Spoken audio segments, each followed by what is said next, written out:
Hi, I'm Jeff Sangfield, CTO here at Keycode Media. We're going to be talking about the Grow Your Career in Color and Finishing with our panelists, and we're going to have everybody introduce themselves. Just easier that way. Rory, let's start with you. Hi, Rory. I'm a colorist. I was previously at Arsenal for about 9 years, and I'm making a transition to Keep Me Posted / Photochem. I've done about 130 episodes of HDR content. And I love psychophysics and vision and perception and painting. So there you go. Hi, I'm Tahira Foy. I currently work as a senior colorist at Arsenal Effects and Color, but previously I was in the internal team at HBO. I have a background in online editing as well as color. And yeah, I've worked on current kind of series, and at HBO I was doing restoration. We did 98 episodes of Sex and the City from film scans, which was a lot of fun, and yeah, I'm excited to talk to you guys about finishing color. Awesome. Michael? I brought a bunch of notes with me. Sorry guys. I'm a Emmy award-winning colorist and editor, been in the biz for about 30 years. I gained notoriety in LA when I was one of the first colorists to use the Avid Media Composer to do color. And of course, since they've transitioned to DaVinci. I'm currently working on Naked and Afraid, but I've also worked on Entertainment Tonight, American Idol, Disney's The Odd Life of Timothy Green, and I've done commercial work for Neiman Marcus, Kaiser, and Lexus. Excellent. So let's jump on into it. And remember, we're partially talking education here, so that's going to be a little bit of the focus here. But we'll start with Tahira on this one. At what point would you say you transformed into the role of a professional colorist or professional editor? And can you share your journey from entering the industry to becoming a proficient editor, colorist, and post-production expert? I guess maybe I'll start with the journey, because it's a pretty windy journey to get to where I'm at now as a colorist. But I went to, I guess when I first kind of got into post-production was in grad school. I went to Emerson College, and kind of, I joke and say when you're in the entertainment industry, you kind of have to choose your chaos. And as they introduced us to the various aspects of pre-production, production, and post, I was like, oh, post, I like that. And I worked at a film lab. We had Avids, we had a Resolve, and that's kind of where I really started getting more into editing and color. But then I came out to LA to intern. I interned with a short form promo company. And, I realized that just straight out of grad school, I didn't think I was going to be just a finishing colorist on a long form show right away. There were definitely steps. But post-production was my passion. So then in short form, I worked as a post coordinator and a post supervisor. I then also worked as a coordinator in long form. I was in the Walking Dead universe, Fear the Walking Dead. And I gained a great relationship with our online and finishing team there. And that's kind of where I transitioned into online editing. And I was like, hey, can I also color assist? Because I'm into that as well. And so from there, kind of helped out with dailies, helped out with color tracing in Resolve. And after that, I went back into kind of short form promo doing color. And we would also do specials. And then from there, I got the opportunity to join the restoration team at HBO. And that was great. Kind of learning a different, looking at a known grade, but kind of working with the team. I worked with another amazing colorist, John Reed, to kind of match what people knew, but enhance it for our new display technologies. And then now, I'm currently working on a docuseries for Hulu. I did a season of a dramedy called Average Joe on BT Plus. And I did a Hallmark movie called Rescuing Christmas. But that was kind of my journey into color. And yeah, I've always had a passion for painting. I do film photography on the side. So I kind of was just trying to find my way in, and I found that way in through post coordinating, post supervising.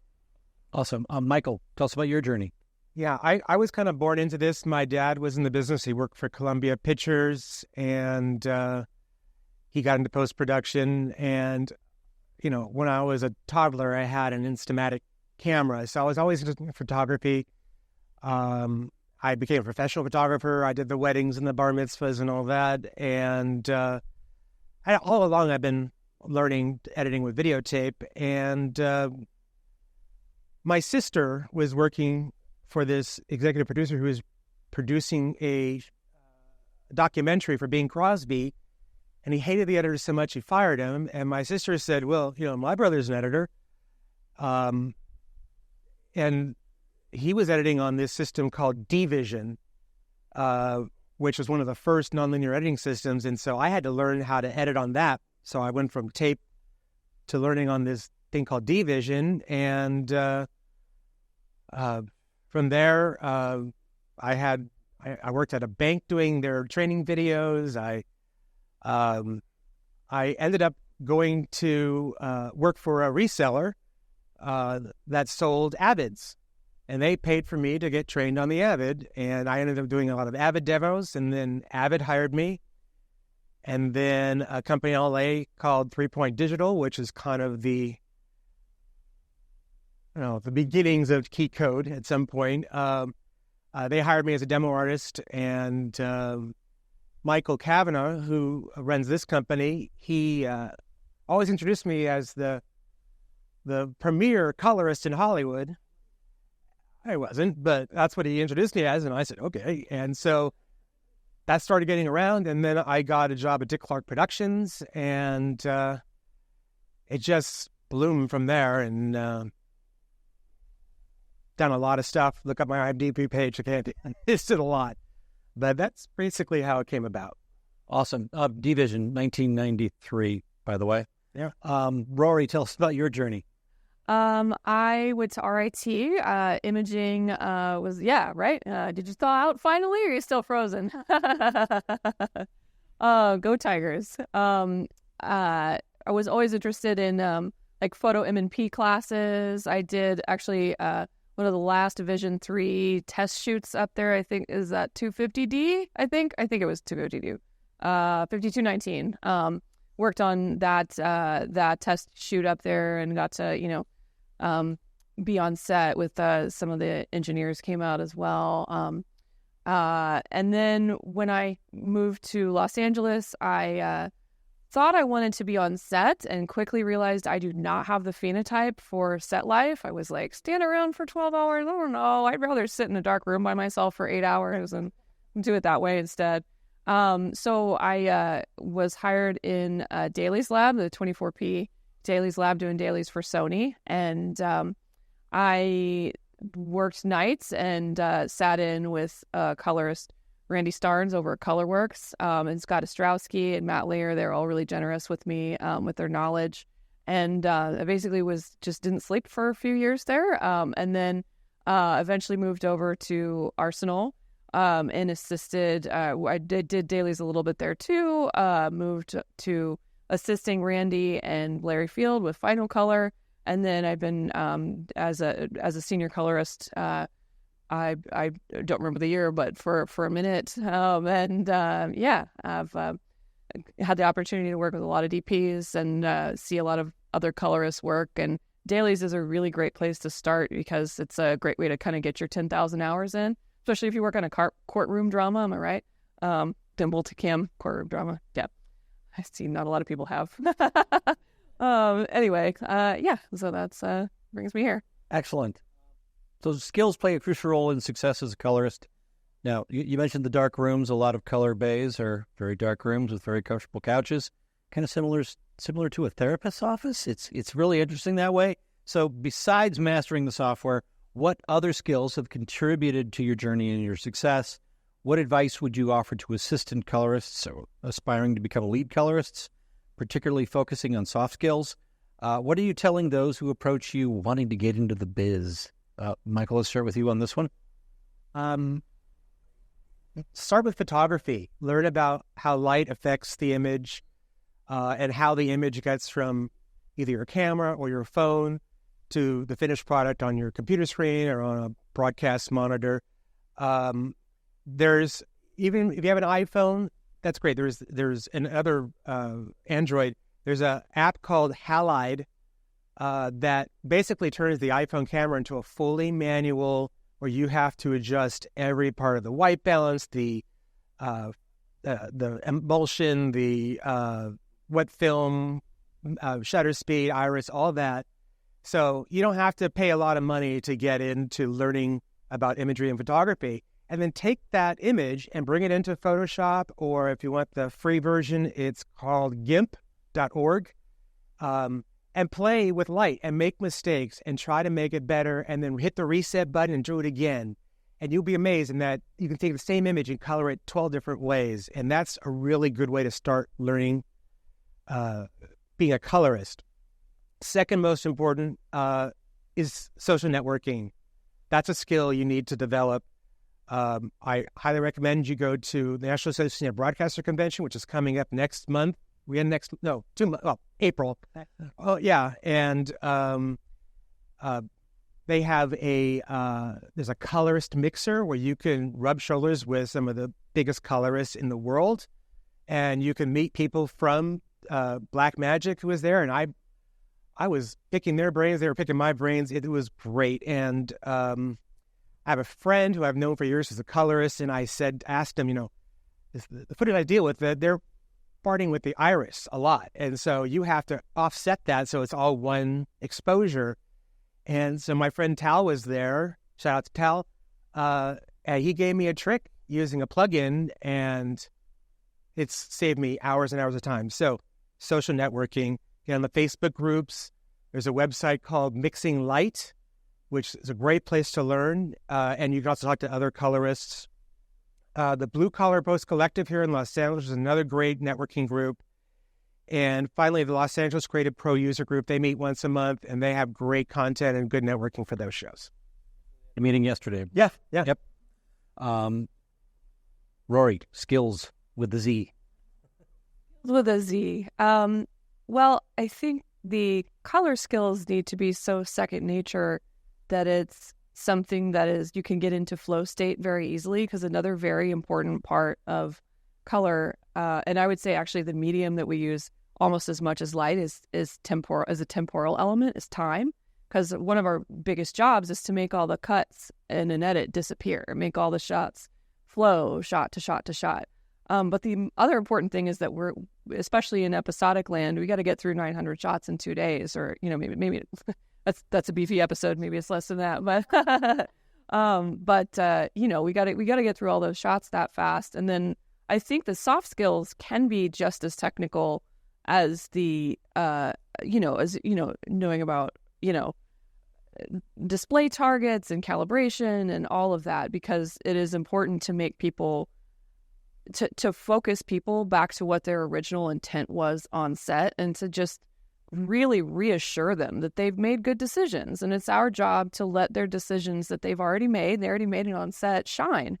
So that's what I would say, is focus on your time management, and focus on your matching, and focus on making people comfortable. Awesome. Hira? Just echoing kind of what both of you all have said, I think emphasis on play is really important, because this is the space to kind of try out some things, even though, like Rory was saying, DP does have kind of set looks. I think it's also important to remember, especially working in television, that things that you do will often need to be done at scale. And you do have delivery dates.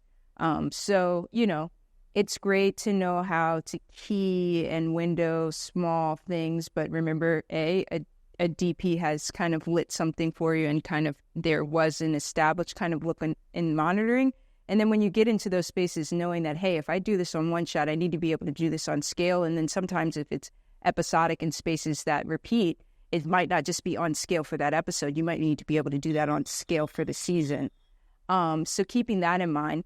And then with soft skills, DPs, EPs, when they come into the color bay, they're bringing you something that's not done yet. So it's a very kind of vulnerable space. So I think it's very important to be to just work on social communication skills, helping to put people at ease and say, hey, this is the space where we're gonna fine tune. This is a space that's okay. We can try something that doesn't work.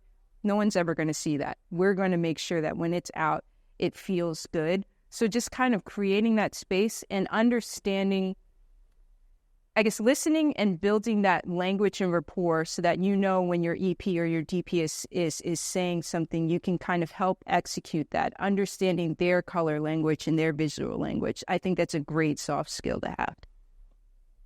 Everybody needs to be talking the same language, yeah.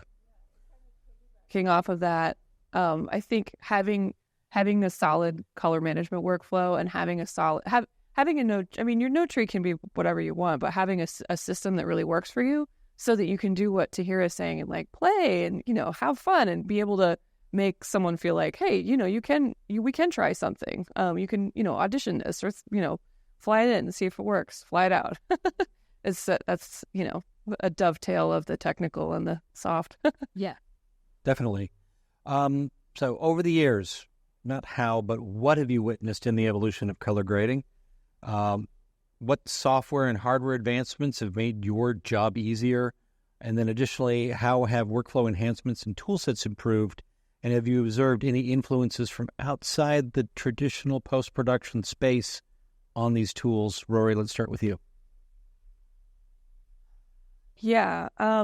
Well, certainly display tech being in everybody's pocket, better and better and better, but also more and more diverse surrounds and more diverse displays. That's definitely a curveball. I would say from like end-to-end production, the ability with which we are able to transmit color decisions from dailies through finishing has increased a lot. From just a show LUT to a show LUT plus CDLs, plus now there's AMF, which allows ACES metadata files, allowing us to translate to document a color pipeline from dailies to VFX, which is really helpful in terms of being able to have effects in the offline that translate from different settings. But yeah, the display tech in people's pockets rapidly changing, and their ability to watch content in a lot of different surrounds is for sure a big old question mark. Went from $37,000 monitors on the desk to, it's an iPad Pro. It's in my backpack. No big deal.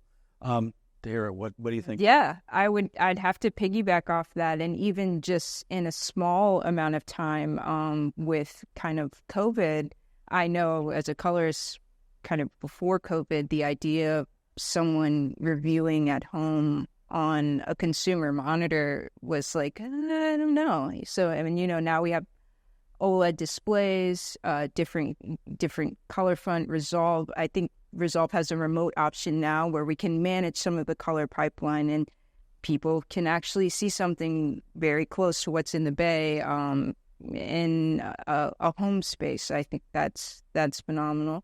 I don't know, for me personally, as I grew as a colorist, I grew in the panels, starting at the minis and moving to the larger panels and just kind of building that muscle memory. I don't know if that's trending overall, but that is definitely something that has changed for me.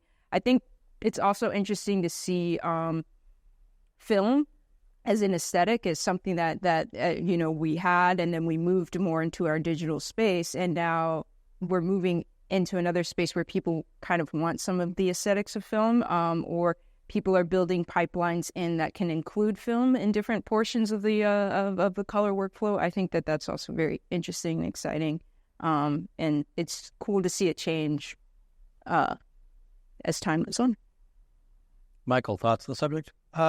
Well, there's a reason why NVIDIA is now one of the top 3 corporations in the country. It's the graphics card business. It's the thing that pushes the pixels that's gotten lightning faster, exponentially faster, unlike regular, CPUs.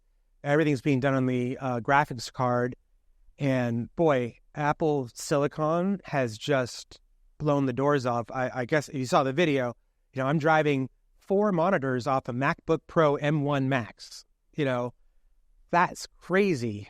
So yeah, pay attention to Apple Silicon, NVIDIA. As far as AI goes, there is a software that's in development called ColorLab AI. You can find it at colorlab.ai, and it's color, like the British spell it. The stuff I've seen preliminary and what that thing can do is pretty spectacular. I don't see it at all as replacing us, but helping do a lot of the minutia that we do as colorists, maybe the white balance, maybe getting a show look onto your show. It does save a lot of time. And, when we had to go from, we'd have a show day where I would show my color grading to an audience, the executive producers, the director, et cetera, and we all got notes at the same time. Well, now that I'm working from home, put it up on Frame.io, and they're watching it on whatever the hell they want to watch it on and giving me notes. But we don't have that interaction anymore. So, but I think there's also built into DaVinci Resolve remote monitoring, which is really, really cool. So, and it only has an iOS app, so it forces you to use the iPad, which has a really good OLED screen.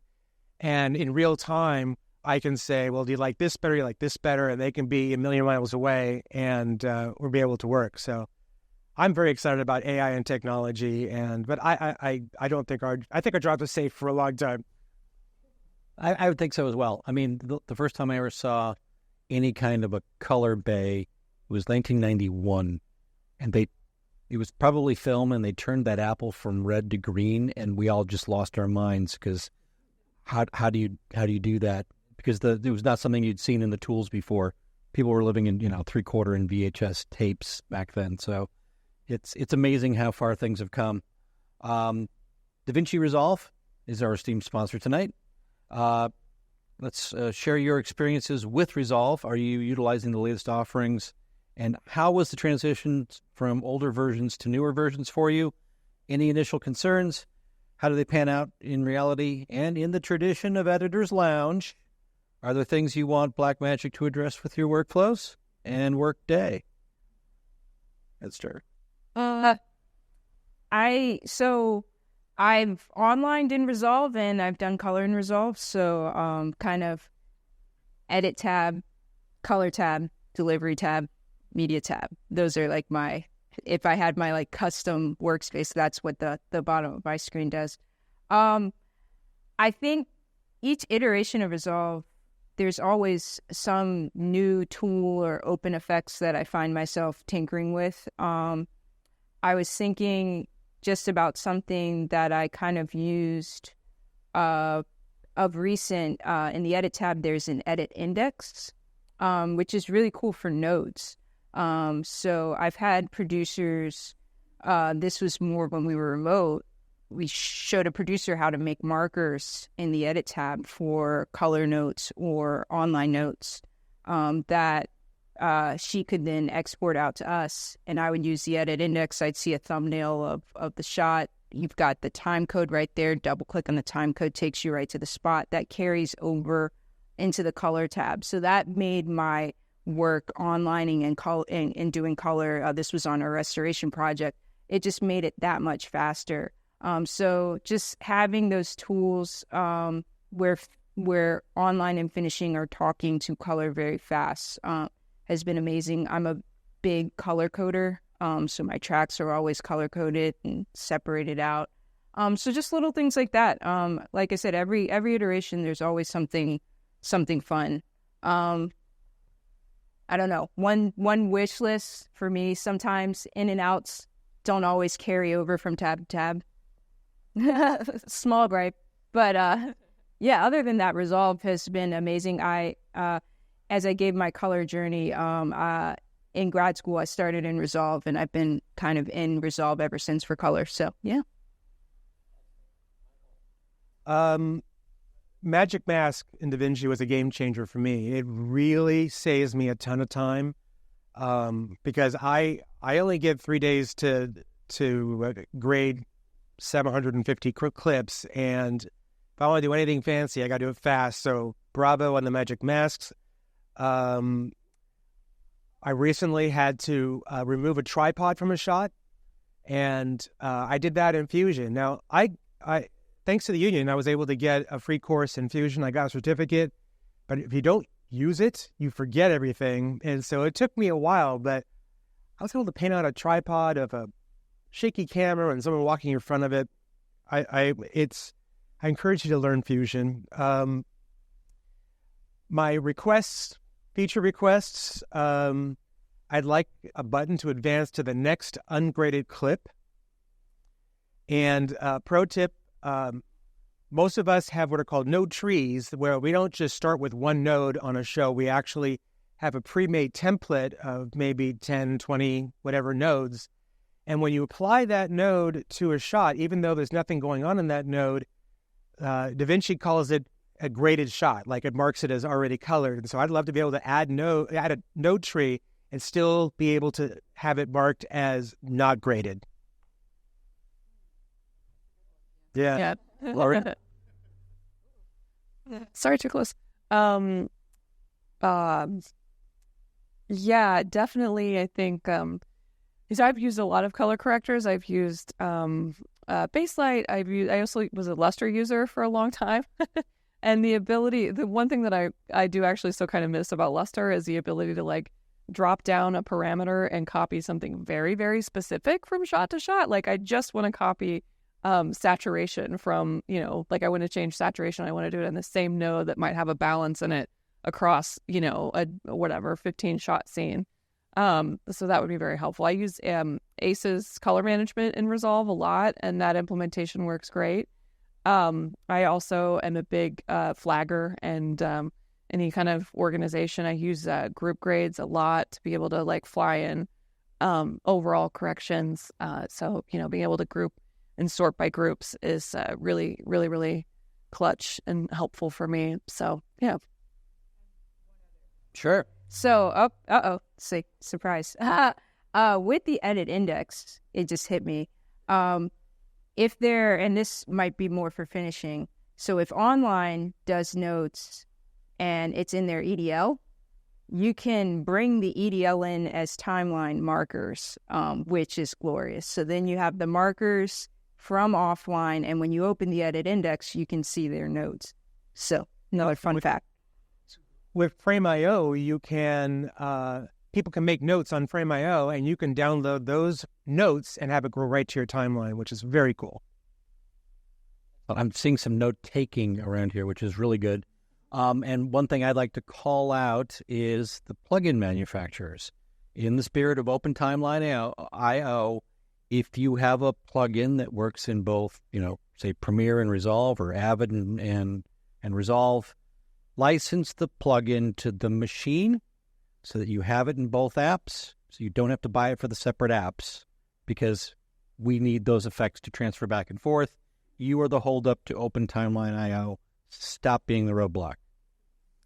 All right. I'll get off my soapbox. Reflecting on the current state of overall post-production in the industry, what are your concerns or predictions for the upcoming year or so? Any emerging trends or challenges you foresee as a worry? Michael, start with you on that one. First up would be globalization. DaVinci's free. It's free for anyone in any city in the world, and they can learn it, become great at it.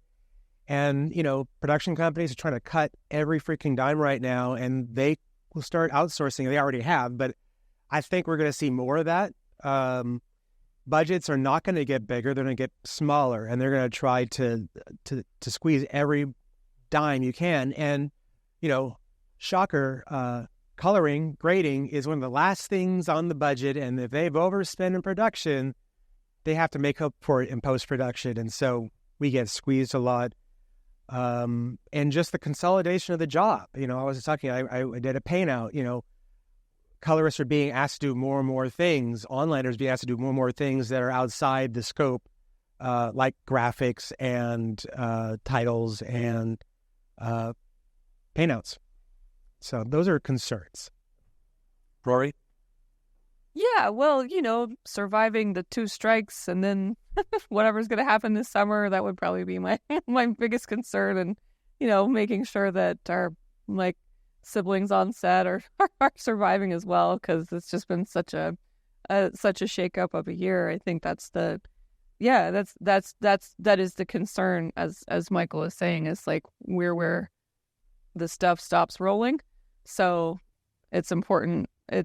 We're just really hopeful that we're able to get everybody back to work and get. I think it's also really difficult for anybody to predict. There's so much, I think fear and unknown at the moment, that probably the most constructive thing to do is to lean into skills. Actually, is to lean into projects that things that you can actually learn on your own, or personal projects, or things that you can can drive you forward as a technician, as an artist, as a person. So that's yeah, exactly. What do you think?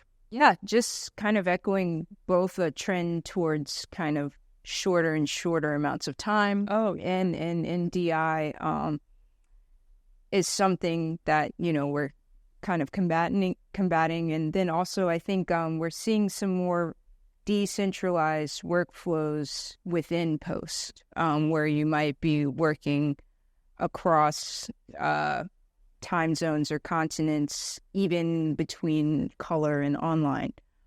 So balancing those things out. And this industry, we've had a rough couple of years, but we've kind of made it through. And for all of the unknowns that kind of induce fear, there's still unknowns that can actually be a bright spot, I guess, to kind of lift it back up. So as there are a lot of things that are changing, I think back to just my restoration kind of past, and what, the possibilities that are on the horizon that we just don't know about yet. The fact that display technology changed the way that it did is allowing us to show shows in new ways for people to experience at home. So just echoing, like I said before, even though there are some fears and uncertainties, or uncertainties that may kind of induce fears, there's uncertainties that can be a beam and a bright light, just as people can see things, I don't know if I want to say better, but in a new, more enhanced way at home, then they're going to lean on us as creatives to help that shine. So there are opportunities. So looking ahead about 2 years, let's say 9 months, how do you anticipate storytelling evolving for editors and colorists? We're in that kind of fast cycle now. Do you think there's going to be significant advancements, such as AI-driven tools in the generative space? Or do you foresee more subtle changes, perhaps focusing on repetitive or metadata type tasks? Rory, let's start with you. Storytelling changing, not technology changing? Technology changing the way we tell stories. Then I would have to say I think this has been happening for a number of years, but short form seems to be more and more there's more and more storytelling. I mean, if you just even look at TikTok and Instagram, that's happening in shorter and shorter windows of time. And I think even when you look at how many promos the show puts out, or how many, the 9:16 version, for example, that has changed storytelling. I mean, I think that for better or for worse, people are hungry for bite-sized pieces, and are hungry for direction in terms of their eyes, too. So who knows? Focusing in aspect ratios. That's what I'm hearing.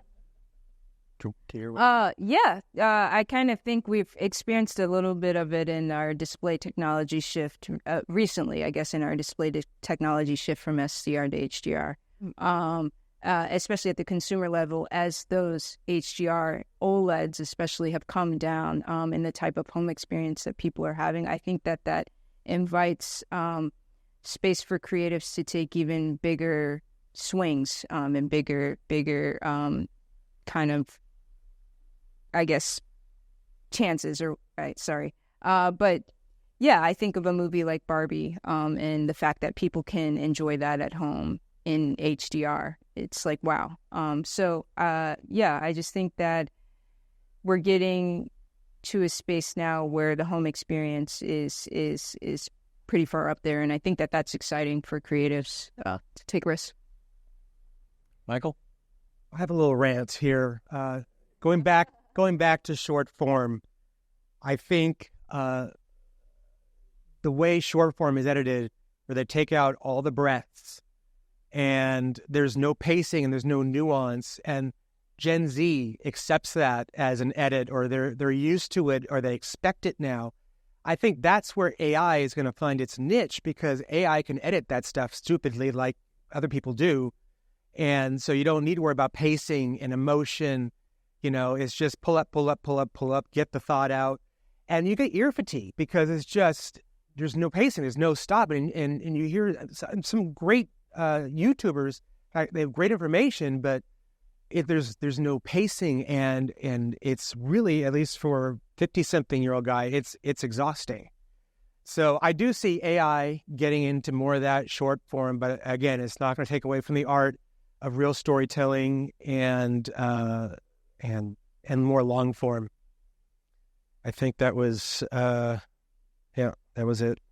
Well, to piggyback on that, I think it was last year, it might have been the year before last, there was a movie created out of a Twitter thread called Zola. So like when we think about technologies and things changing and pacing, a story being told at the pace of a Twitter thread being adapted for the screen, it created all new kinds of ways to do visuals and audio. So I don't know. I'm always like, there's still hope. We can still get in there, and that required a lot of creative to figure out how to adapt something in that form to a more long form traditional movie space. Right. It's a story that might not have gotten told, And I worked on another show called Rap Shit, and the original concept of the show was it was entirely going to be told through screens, and they did quickly realize that it was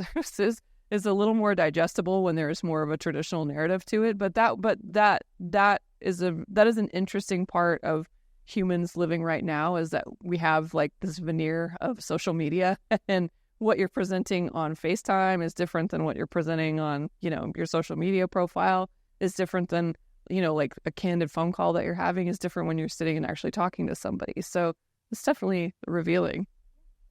Another thing that's happened here is all of these different methodologies of storytelling, we can decide very quickly if they don't work. It's a concept called failing fast. We've tried it. It doesn't work.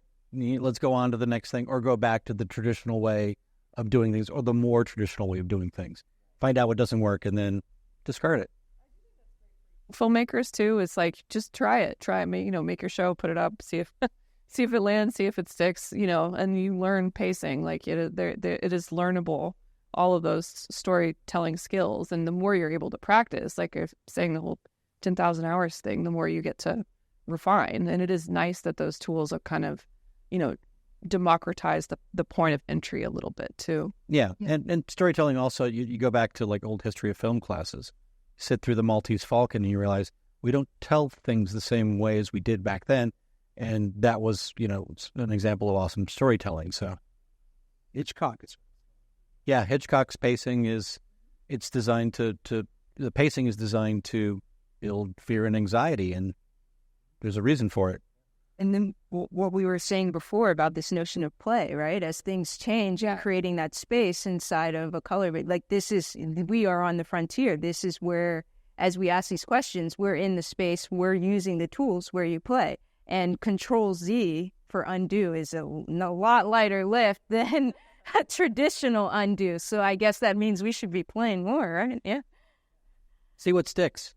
So speaking of fear and anxiety, it's time for audience questions. So hands, and they'll be bringing microphones around. So my question was for you about HDR. Have you found it interesting or difficult to say this is your average HDR that's going to be on the market? This is what I'm going to edit towards. Are you editing towards the $20,000 monitor sitting in front of you that does like 2,000 nits? Reading typers. Oh, yeah. No, you can't be too close. Okay. Well, that's an interesting question. I mean, in Dolby Vision, we now occasionally will have 1,000 nit pass, a 600 nit pass, and 100 nit pass. I think the whole point of dynamic metadata is that it's a handshake with the display set, so it's able to, the math and the mapping is able to ideally give the home viewer the best picture possible. Also, with the advent of filmmaker mode, for example, on the LG sets, that's a big advantage. Of course, they have to have that on at home. But I mean, I think that the reason we have standards is they're calibratable, and when things deviate in the wild, we know that they're going to deviate from that standard. I would say that the 1,000 nit pass is still pretty standard, but 4,000 is becoming a thing that people are asking for as the X3110 is available, and it's no longer just the Pulsar able to do a 4,000 nit pass. But yeah, I think I would say that we always strive for the mastering monitor, and having a strong color management workflow allows our smaller color volume passes to be reproduced faithfully. Repeatable and reliable is my whole thing.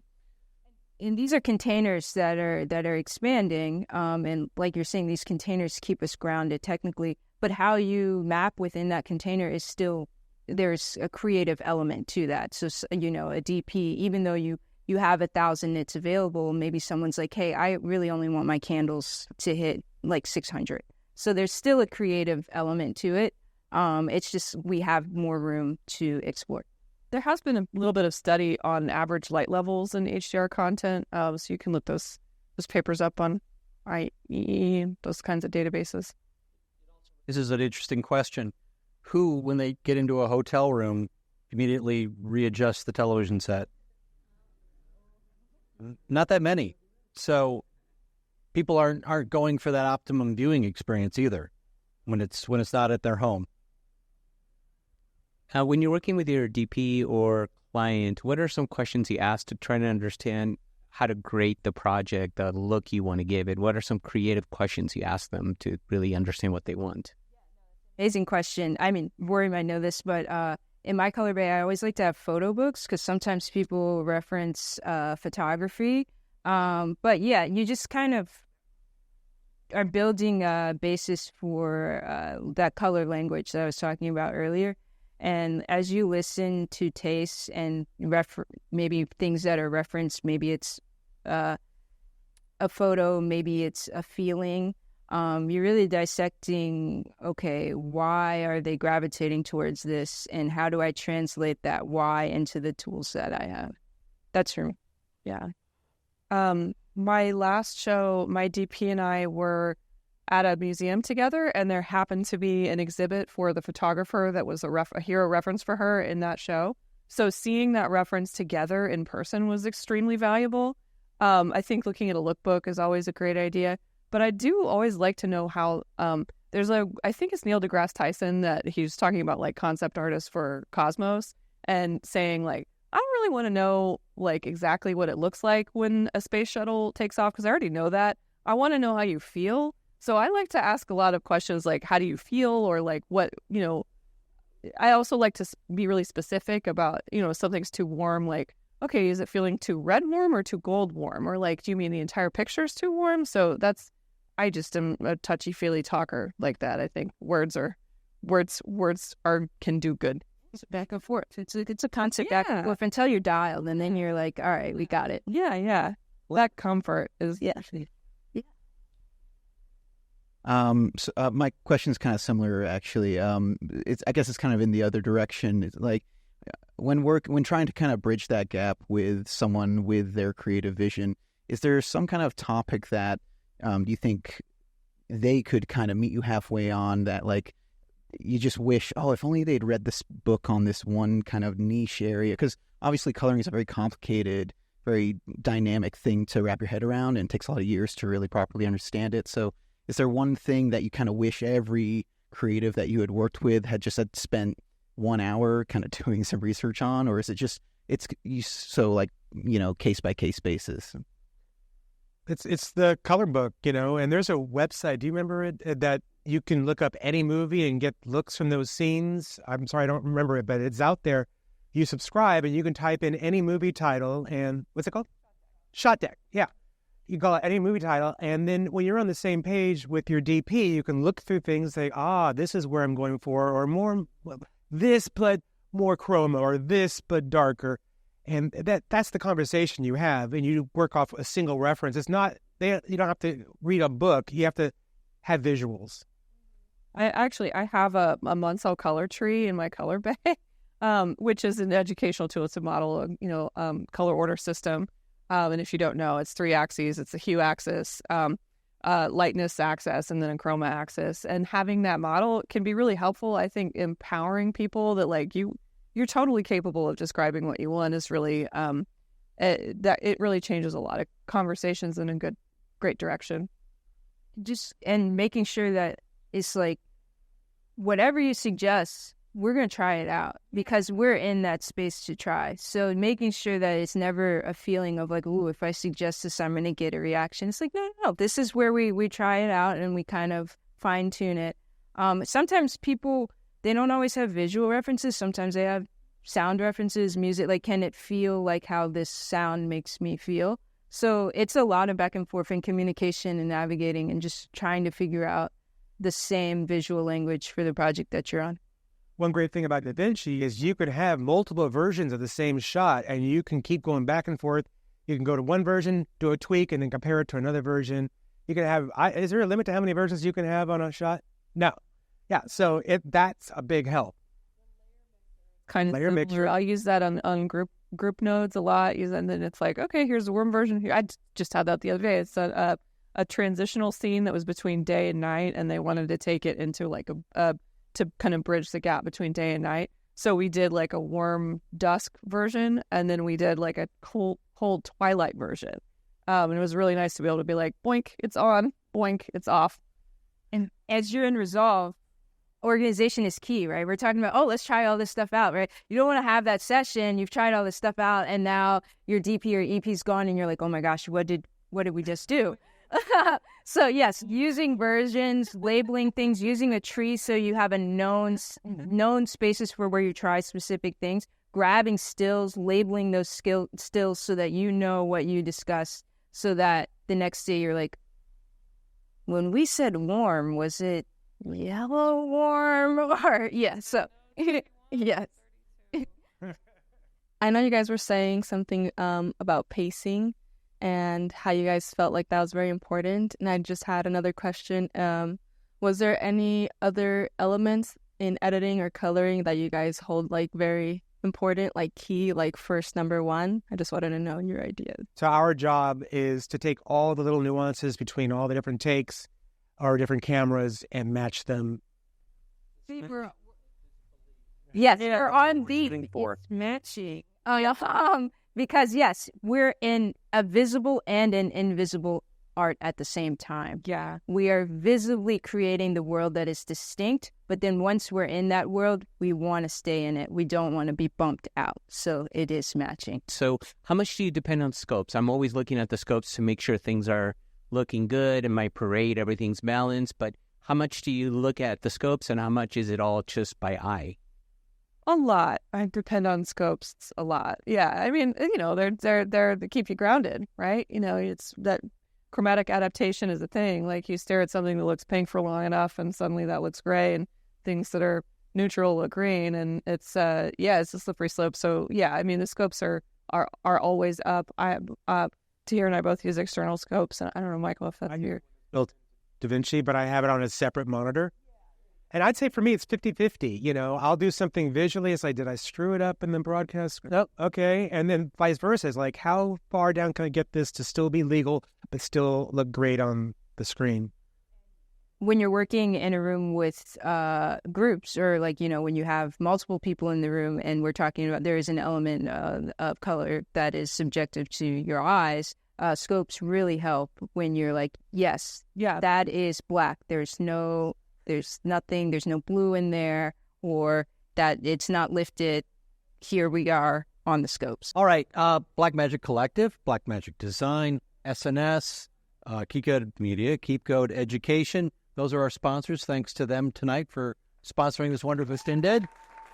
Thanks for watching Broadcast to Post. Please make sure to subscribe to the podcast to receive future episodes. Follow Key Code Media on LinkedIn, Twitter, Facebook, or Instagram to receive news on additional AV, broadcast, and post-production technology content.